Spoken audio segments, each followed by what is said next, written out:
Bonjour à tous, je vous souhaite la bienvenue dans cette cinquième et dernière séance, aujourd'hui consacrée à l'analyse de vos résultats. Il s'agit, vous l'aurez compris, d'aborder la phase finale de vos travaux qui consiste à analyser les résultats de votre recherche. Je profiterai également de cette vidéo pour vous donner quelques conseils concernant la conclusion de votre document final. Alors, l'objectif de cette séance est triple. Tout d'abord, un objectif préliminaire qui consiste à vous faire prendre conscience de l'importance de cette dernière étape qui est parfois sous-estimée par nos étudiants. Le deuxième objectif consiste à vous donner une méthode, ou tout du moins des pistes, pour présenter vos résultats.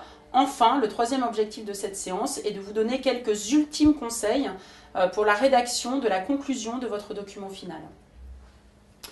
Je voudrais donc commencer cette séance en mettant l'accent sur le caractère fondamental et central de cette dernière étape de votre mémoire de recherche. Dans votre travail de recherche, vous mettez en évidence une problématique. Vous vous adossez à un cadre théorique, normalement pertinent. Vous choisissez et mettez en œuvre une méthodologie adaptée à votre objectif de recherche. Et finalement, on peut dire que toutes ces phases convergent vers un seul et même objectif qui consiste évidemment à répondre à la problématique posée. Ce qui intéresse votre tuteur, et je dirais plus largement la communauté scientifique et ou le monde de l'entreprise, ce sont ces résultats. Ces résultats, ils constituent la valeur ajoutée de votre travail. On peut synthétiser ainsi la démarche de votre recherche. La problématique, qu'est-ce que je cherche? La revue de littérature, dans quel cadre théorique je me glisse? La méthodologie, comment est-ce que je fais pour répondre à ma problématique? Comment est-ce que je cherche? Et enfin, l'analyse des résultats, c'est la réponse à la question, qu'est-ce que j'ai trouvé? Vos résultats constituent donc la réponse à votre problématique et c'est bien évidemment le cœur de votre contribution. Voyons maintenant comment présenter l'analyse de vos résultats. Cette présentation de vos résultats se décompose classiquement en trois parties. Premièrement, l'exposé des résultats. Il s'agit d'un exposé factuel de vos résultats. Il s'agit d'une restitution très descriptive des données que vous aurez collectées. Deuxième point, la discussion des résultats. C'est-à-dire que vous allez à ce stade-là apporter un regard critique à ces résultats. Et dans cette partie, il est conseillé finalement de remettre ces résultats en perspective. Deuxième partie, la discussion des résultats. Il s'agit d'un regard critique que vous apporterez à ces résultats. Il est conseillé de les mettre en perspective au regard de votre revue de littérature. Troisième et dernière partie, les recommandations managériales. À partir de ces résultats, quelles sont les recommandations que vous pouvez formuler à destination des organisations? Tout cela, comme d'habitude, vous est décrit de façon beaucoup plus précise dans le PowerPoint de la séance 5. Je ne vais donc pas entrer plus dans le détail, je vous renvoie à cette séance en ligne sur The Brain. Je voudrais malgré tout insister sur quelques points. Tout d'abord, ne perdez pas de vue que vous devez dans cette partie répondre à votre problématique, ni plus ni moins. Ne perdez donc jamais de vue votre problématique et posez-vous toujours bien la question, est-ce que je suis en train d'y répondre? Deuxième point, assurez-vous de l'adéquation entre la nature de la problématique et la présentation de vos résultats.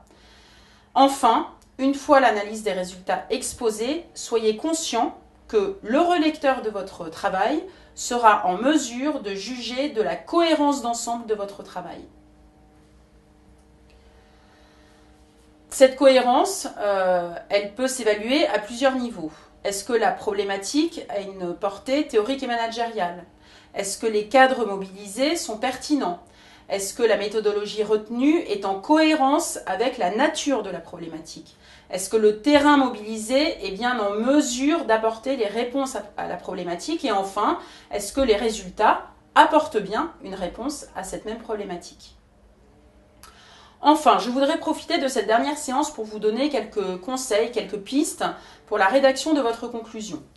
Elle est tout aussi importante que votre introduction. Il arrive même que des relecteurs commencent par lire la conclusion pour se faire un premier avis général sur l'apport de la recherche.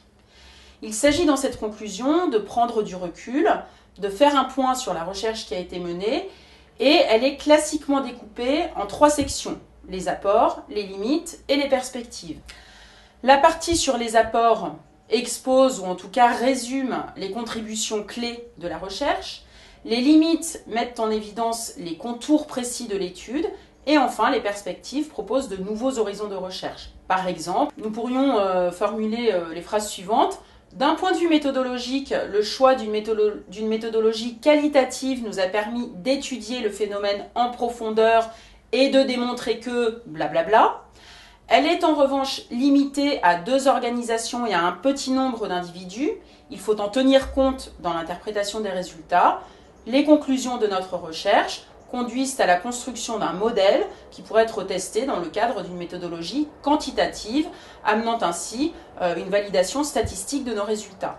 Voilà donc un exemple à travers lequel on voit bien un résumé des apports de la recherche, l'exposé des limites et puis une proposition de pistes futures de recherche.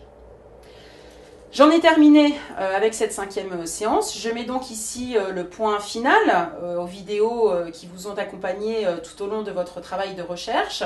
Je vous souhaite à tous évidemment bon courage pour la fin de votre travail de recherche, la rédaction de votre mémoire finale et puis bien évidemment la préparation de votre soutenance. Bon courage à tous.